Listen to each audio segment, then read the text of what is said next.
আপনারা যাদেরকে আপনাদের মাসিয়া মনে করবেন মুসলিম সম্প্রদায়ে, তারা প্রত্যেকেই মারা যাবে। অতএব আপনারা আপনাদের মাসিয়া ভাবা বন্ধ করেন। কাউকে নিজেই নিজের মাসিয়া হয়ে উঠতে হবে। আর এই নিজেই নিজের মাসিয়া হয়ে ওঠার জন্য একজন মানুষকে প্রকৃত সাহসী হতে হবে। আপনি যদি মুসলিম হন, আপনি ইমান আপনার সবচেয়ে বড় শক্তিশালী একটা জিনিস, এবং ইমানদার ব্যক্তিকে আগুনে মারা যায় না, পানিতে ডুবাইয়া মারা যায় না, পাথর চাপায় মারা যায় না। হয়তোবা আয়াতুল্লাহ খামানি আজকে পৃথিবীর বুকে মৃত, সত্যি কথা।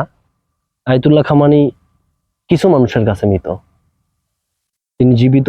যা কিছু দেখতেছি মহাবিশ্বে পরিবর্তনের, এখানে একমাত্র ব্যক্তি যে শেষ পর্যন্ত টিকে ছিল ইসলামের সুর নিয়ে, সে হচ্ছে আয়াতুল্লাহ খামানি।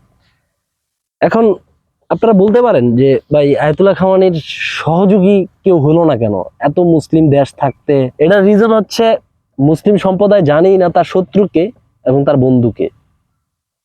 আপনি একটা জিনিস লক্ষ্য করলে দেখবেন যে একটা সময় পূর্বের ইতিহাসে লেখা আছে মুসলিম সম্প্রদায়ের শত্রু ছিল তিন ধরনের।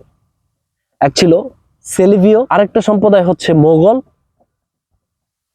আরেকটা হচ্ছে গুপ্তচর, যারা মুসলমানের ভেষ ধরে আমাদের ভিতর থেকে আমাদের খোকলা করে, আমাদের ইমানি শক্তি নষ্ট করে। মোগল এবং সেলিভীয় এই দুইটা পার্ট আপনার জীবনে এখন আর শত্রু হিসেবে নাই। আপনি এখন মুসলিম সম্প্রদায়ের ভিতরে নিজের মধ্যে শত্রু খুঁজে দেখেন। কওমি আপনার শত্রু, আপনার সুন্নি আপনার শত্রু, দেওয়ানবাগী আপনার শত্রু, ওই সিয়া আপনার শত্রু। আপনার শত্রুর ঘরে ঘরে, মানে এমন ভাবে গুপ্তচর প্রবেশ করেছে, এখন প্রকৃতপক্ষে যারা ইমানের ক্ষতি করে এরা আপনার এখন আর শত্রু না, শত্রুর লিস্টে এরা নেই, এরা আপনার আইকন লিস্টে আছে। আপনি এখন আপনার মডেল খুঁজতে যান, মুসলিম সম্প্রদায়ের মধ্যে আপনি আপনার মডেল খুঁজে পাবেন না, আপনার আইডল খুঁজে পাবেন না। আপনি একজন মডেল এবং আইডল খুঁজতে গেলে আপনাকে ওই কালচারে যেতে হবে যেই কালচারটা ওই সেলিভীয়দের, ওই কালচারটা মোগলদের। তাহলে তো আপনি আপনার শত্রু থেকে সরে গেছেন, শত্রু এখন আপনার আইডল হয়ে দাঁড়াইছে।